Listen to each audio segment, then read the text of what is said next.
அண்மை செய்தியை பார்த்துக் கொண்டிருக்கிறோம். ஈரானில் உள்ள முக்கிய தீவான கார்க் தீவில் மீண்டும் அமெரிக்கா தாக்குதலை அரங்கேற்றி இருக்கிறது. இத்தொடர்பான கூடுதல் விவரங்களோடு இணைகிறார் சிறப்பு செய்தியாளர் முகிலன். விவரங்கள். ஆனா இன்னும் கிட்டத்தட்ட சுமார் ஒரு 13 நேரம் அளவே இருக்கிறது. அதாவது அமெரிக்கா கொடுத்திருக்க கெடுவானது இன்னும் 13 மணி நேரத்தில் நிறைவடைய இருக்கிறது. அப்படி இருக்கக்கூடிய சூழ்நிலையில் தற்போது அமெரிக்கா தனது தாக்குதலை தொடங்கி இருக்கிறது. மிக முக்கியமாக அமெரிக்கா தாக்குதல் கார்க் தீவு மீது தாக்குதல் நடத்தி இருக்கிறது.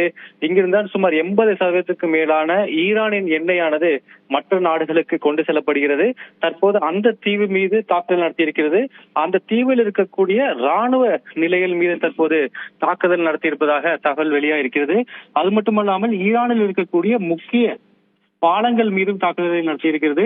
அதாவது ஒருவேளை போர் மூடும் பட்சத்தில் ஈரான் தனது ஏவுகணைகளை ஒரு இடத்திற்கு இருந்து இன்னொரு இடத்துக்கு எடுத்து செல்வதை தவிர்ப்பதற்காக முக்கிய பாலங்கள் மீதும் இஸ்ரேலும் தாக்குதல் நடத்தியிருப்பதாக தகவல் வெளியாயிருக்கிறது. ஏற்கனவே ஈரான் மறுத்துவிட்டது. அதாவது அமெரிக்காவின் நிபந்தனைகளுக்கு ஏற்கனவே ஈரான் மறுப்பு தெரிவித்தது. அதாவது முற்றிலுமாக போர் நிறுத்தக்கூடிய அந்த உடன்படிக்கைக்கு மட்டுமே தாங்கள் கட்டுப்படுவதாக ஈரான் ஏற்கனவே தெரிவித்திருக்கிறது. பாலா, விவரங்களுக்கு நன்றி முகிலன்.